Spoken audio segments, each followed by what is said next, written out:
And here we are 25 minutes away from 10 o'clock. And had the gentleman in here, and that's the way you control your volume. There are these little buttons in front of you here. Some are deaf. I'm deaf, so it's a little louder in my headphones. In Matthews, it kind of rattles around. Yeah, there's just a lot of empty space. Yeah, thank you very much. That's it. So, ladies and gentlemen, from Downtown Statesville Development Corporation, here's Matthew Pierce. There, see? Morning, brother. I appreciate you. Doing all right? Man, it's good. It's good. We had a funny weekend because we went, I'm doing these town tours. Yes. And if you ever want to study in contrast, you go to Beth Abra, which is one of the three Moravian communities established in North Carolina, right around there. Mm-hmm. And then we went to High Point. And I'm probably going to shoot myself in the foot. Like, if I could... Oh my gosh. They're not even just like different, like how historic preservation as like a thing for like downtown kids in the mid-70s. Yes. By which time High Point had made a lot of decisions about what it was not going to keep. So it was just real different. I mean, it's different from everything around, even like Winston and Greensboro. Winston still has a good bit of its historical stuff. Yeah. Charlotte tore down everything and built glass and metal. There's a few here and there, but somehow Charlotte doing that so cool, like it kind of coheres, like it kind of fits together. Mm-hmm. It's not like quaint like we are. No, we have a really gorgeous downtown. Oh, we do. But yeah, anyhow, so like if you ever like, I really want to appreciate what we have in terms of historic preservation in Statesville. 55 minutes to the east is High Point, and you go on a Saturday and the streets are empty. Yeah, there's nothing to do downtown. That's right. I'm not trying to be ugly. Like, it's a place made to do a certain thing. And shop for furniture. That's about what you can do. Yeah. So anyway, how's things in beautiful downtown Statesville? Things are amazing. So September's coming. September's coming. So we've got some stuff coming up. So let's talk about those real quick. So Friday, September 4th is our next Piedmont Healthcare, Friday after 5. You can start buying food at 5, drinks at 5:30. So this time around, we have Bourbon Sons, which, can you play them? Not right now, but is that... I can play some of their stuff. Okay. They get a little wild and wacky. And colorful? Okay. Yeah. So they are country rock, but two country for rock, two country for country, or two rock for country. Yeah. Which is actually how people describe me consistently. But they're just right for you. Well, they're in Charlotte now, but their background, some of them are from Sweden or something like that. So I'm just like, Swedish country. I don't know. Not sure, but anyway, it should be fun. So that's going on. And then we've got the Fall Art Crawl on September 19th. Yeah. Where we've got maybe 24 different artists around downtown. Folks can go, they're inside shops. Honestly, it's, even if you're not into art, it's just a good opportunity to like be around other people, see what kind of shops we have. Anytime I have folks come in town, or I've like figure out some way of incentivizing new people to come in, they always say, "Oh, I had no idea we had this number of shops, restaurants, things like that." So it's a great opportunity to do that. And then, of course, we are not responsible for this, but we are partners with it. The Full Bloom, I can't take credit for it. It's amazing. It is a thing that is amazing, and it's not mine. So I want to make sure that appropriate credit goes to the Idle Arts Council for the Full Bloom Film Festival, September 10th through the 12th. I used to think you go, because a lot of them are foreign and they have, what do you call it? Words underneath. Subtitles. I knew there was a word there. And I always thought, well, it'd be terrible. But there was a movie, I can't remember what it was, but it's Italian, and it's all subtitles. And I followed along. It worked pretty good. I mean, the mouth was doing this, and you didn't know what it was saying. But so if you go to Film Fest, it's pretty cool. Yeah. Even if you go to a foreign film, just make sure you got your glasses to read. Yes, that too. So before we get into the meat of the day, I want to make sure I thank our sponsor. Please do. So, of course, the City of Statesville, Piedmont Healthcare, Denso, Doosan, Flow Automotive, Active Waste Solutions, Hall's Plumbing, Howard Hanna Allen Tate Real Estate, Idle Free News, Kiwani Scientific Corporation, Ripple Fiber, Victory Lanes Events and Entertainment Center, just down in Mooresville. Broad Street United Methodist Church is one of our partners, along with Hilton Garden Inn, Home Run Markets, Mitchell Community College, Soundcheck Live, the gorgeous people at 92.9 WAME, Real Country Radio. Okay, that was all. So thanks to all our sponsors and partners. Good folks. So the other day, so as part of being a Main Street program, you have to track these, like, there's certain statistics you have to track. Yes. One of them is new businesses. All right. And how many jobs they've created, and then business closures and how many jobs lost. So I come in on Davie Avenue every day. I knew that my five bail bonding was newish, so I call. Now, I've not stopped by. Like, in an ideal world, I have time to stop by. Right. And I have a business card and all this. And so I call, and Jovan and Danny, Donny, we're going to get to how this happened. So I'm like, hey, so I run the downtown program, and when did you open it? How many people do you employ? And I got this kind of like, who dis, right? Response, which is fair because everyone does this to me. So I always say, like, okay, so if you go on the city's website, you look for Matthew Pierce, and I'm like, bald, pale, and I've got amazing eyebrows. Oh, that's who you're talking to. I'm a legitimate person. You can compare the phone numbers. So in that conversation, I realized that we've never done anything with bail bondsmen. And as a county seat, we've got like Troutman doesn't have a lot of bail bondsmen downtown, or if any, because they're not a county seat. So I'm like, okay.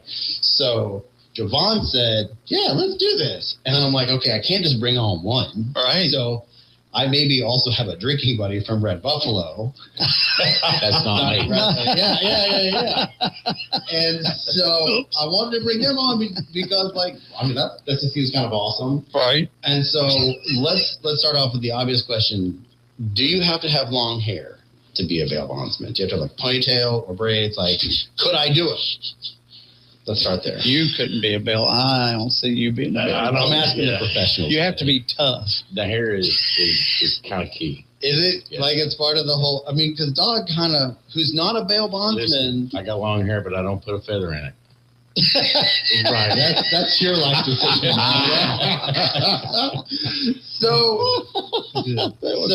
So let me ask, like, so we'll get into the specifics of what bail bonding is and isn't, but, like, how did you guys get into this? Like, either one could. Don, you want to start off? Like, how did you get into this as a business? This is going to be hard to believe for most people, but it was a calling for me. Okay. I was ministering in the street to homeless people, military personnel, counseling and doing that kind of stuff. And a guy told me from Louisiana that was a bondsman. The God was calling me to do it. And I said, talk to the same God as I do, because he knows me, and I fought it for many years, just like a preacher does, basically.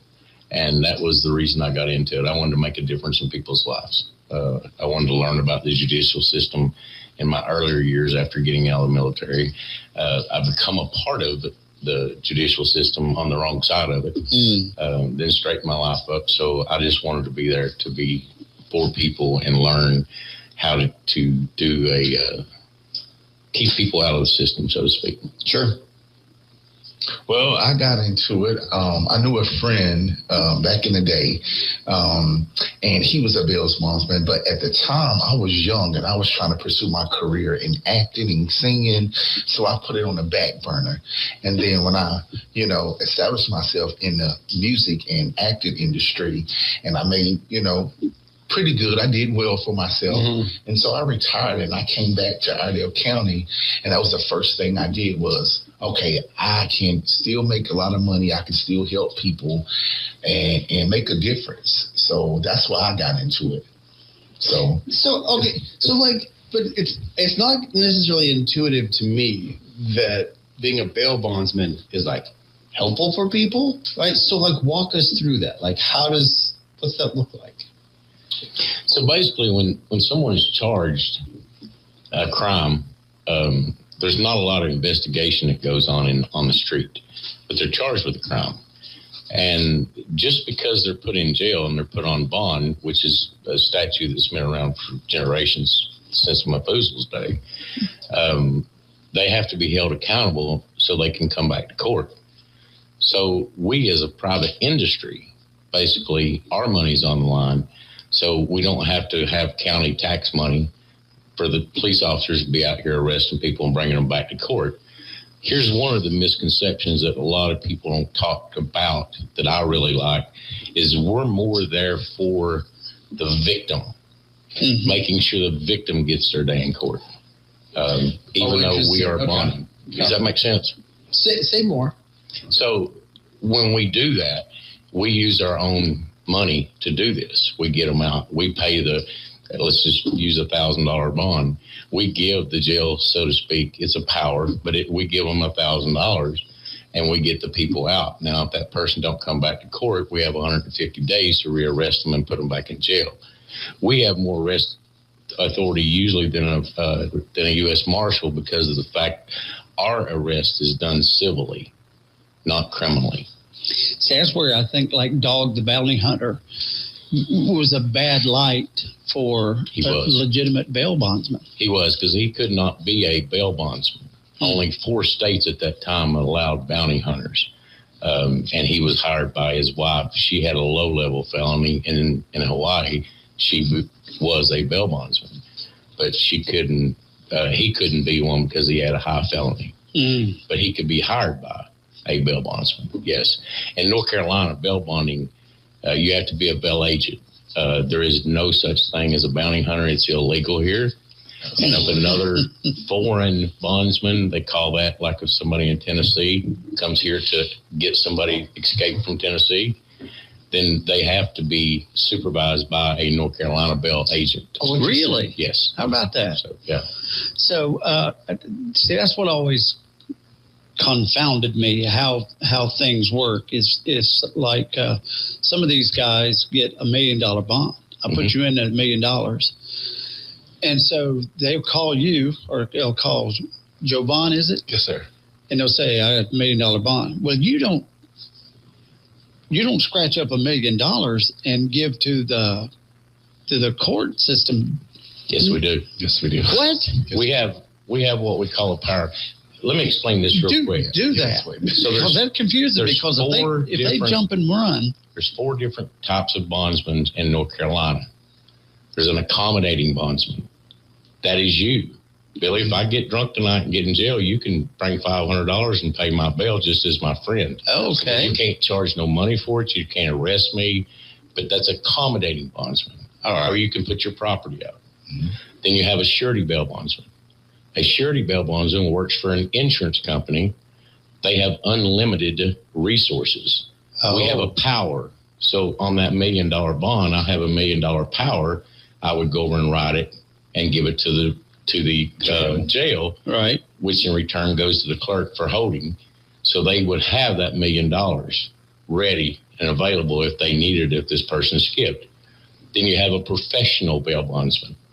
A professional bail bondsman puts their own money up with the Department of Insurance, and they can only write a percentage of that bond, of the money that they had put up. Then you have a runner. A runner works for a professional, the same authority, works under the same scheme as the professional. That's the 4 different kinds of bondsmen. 3 of them is licensed. The other one is you, the accommodating bondsman. I can't be very accommodating. So I'm going to call you tomorrow and tell you to come accommodate me out. Yeah. But now, where's the part where if you're $1 million bond, it only costs you $100,000, or it's 10% or something? What's that? The law says we're allowed to charge from 0 to 15%, and that is premium. It's non-refundable, unless we arrest you and put you back in jail for one of other than 7 reasons. Then we have to give it back. Oh. It also says that we can charge from 0 to 100% collateral. That collateral has to be returned back to you 15 days after your case is exonerated. Either you're found guilty or innocent, either one. And we can only give the collateral back to the person that give it to us. We can take cars, motorcycles, money, stocks, bonds. We can take all that kind of stuff. And the way Darren explained it is people get confused that it's a penalty, but it's just a surety that he's not going to run. Exactly. Yes. And then that money comes back. Yes. If they are successfully prosecuted or whatever. The collateral comes back. Right. Yeah, the premium doesn't come back. Oh, The premium stays with us. that's how you make a living. So that 10 to 50, that up to 15% Yes. is how you make your money. Correct. That's how we make our money. Of course, the county gets some of it, the state gets some of it, the security how company that- gets it. Yeah. Sure. Everybody's got their fingers in it. Everybody's got their. I We're want just the ugly ones. downtown needs to get a percentage of this. I mean, we've got Hang on a minute. We need to talk about it. Yeah, let's talk about it. going to 16%. It's like a new MSD tax. So I'll go back to this. There are people I know that have worked in the detention center or that have worked in a prison. And one particular, he's older now, he retired, but he worked in a prison overnight, the night shift, or the evening, whatever it was. And you're not mingling with the cream of the crop of the community. And you guys are not dealing with the cream of the crop of the community. What does this do here? How do you get around that? I asked Jovan, how do you mentally, how do you deal with, because you're a good person. And you're dealing with people that are not all that good. Right. It depends on the person. I'm going to continue to be me regardless of who I'm dealing with. You know, you deal with some pretty rough, bad people, you know, but you still got to give them the benefit of the doubt. They have to be proven guilty in the court of law. So you have to treat them with the same respect, regardless of what they charge with, you know? So you treat people like you want to be treated. Yeah, I know they've been accused of a crime, but they haven't been found guilty yet, you know? So you have to treat them with the same respect. So if you give respect, respect's going to come back to you, you know, regardless of what they've accused of being doing. You know what I mean? That's how I do it. Is that about right? And he's awesome there, because one of the things that I had the hardest time dealing with is you're innocent until proven guilty. Because I hear what the police say when they arrest them, or I see on the warrant what it says, and that was one of the hard parts. But you've got to truly believe we're all innocent, proven guilty. I cannot tell you in 20 years now that how many people I've got out that was innocent, fought it for 3 to 6 years in court, and they're proven innocent. Well, they've lost a lot by being charged, because nobody wants to come back and say, well, we found John Doe not guilty of the rape that we charged him with 6 years ago. There was no evidence, you know. So, but he's got a bad name now because he was charged with that, just using that for an example. That's the heart. We have to care, you know. That's one of the things anytime I hire somebody is if they don't care, if they're just wanting to be Dog the Bounty Hunter, if they're just wanting to be a millionaire, Right. I don't want to pursue that, because I want somebody that's cared. We did Doc Bail Bonding. We offer counseling. We offer job placement. We offer doing resumes for you. We'll help you find a home. We'll help you find clothing. Really? We'll do anything that we Really? can do. And that's at no cost to the taxpayer. It's cost to Doc Bail Bonding, but it's just a part of my calling and what I do. Wow. Yeah. I didn't, you just don't think of that part of it. Yeah. We want to correct the I can never say the word. It's hard. Recidivism. Yes. I want to try to stop that. Jot that down. Yeah. Because if we don't, and we're on this side getting these people out, then they're going to come out and do the same thing. So we have to have resources in place, whether it's connecting with a job, connecting with a mentor, or food. You'll work with like Fifth Street, Yokefellow, those I type work people. with all of them. Yes. Yeah, we work with all of them. Yeah. Yep. How about that? So I'm afraid to ask. Well, you have one PSA question at the very end, so just keep that in mind. Okay. I was just afraid to ask, you got an example of a good story that you've helped along the way. Now, it's hard to do that because you don't want to Don't use their name names. Right. But their social But you security could. number I will is. use I will use a good one, All right. but I'll get ridiculed over it, but I don't care because it was flourishing. Years ago, when I first started, maybe 2 years into it, there was a prostitute over in Hickory. Her story real quick, her and her husband had a van, big 1-ton van, and had equipment in it, and they lived on it, but they done drugs and stuff. And they both got arrested and locked up. He went to prison. She ended up becoming a prostitute because she didn't have nothing. They took their van. They took everything that they had. And I sat down with her one time in their motel and showed her all the money that she had wasted by out here selling her body. And anytime a woman sells their body, they kind of demean themselves, and they don't feel they're worthy. So long story short, after knowing her for years, I got her a cell phone. I took her to South Carolina when her husband got out of prison. They're living in Louisiana now. She owns a motel. He's making over $150 an hour welding underwater out there. And it's a great success story, but it was over a period of years and me being there with them at the bottom to see them to rise to the top. Now, that's good. And I give God glory for that. Amen on that one. Amen. That's it. All right. What's your PSA? So we were talking about this no, it's not my PSA, it's theirs. Okay.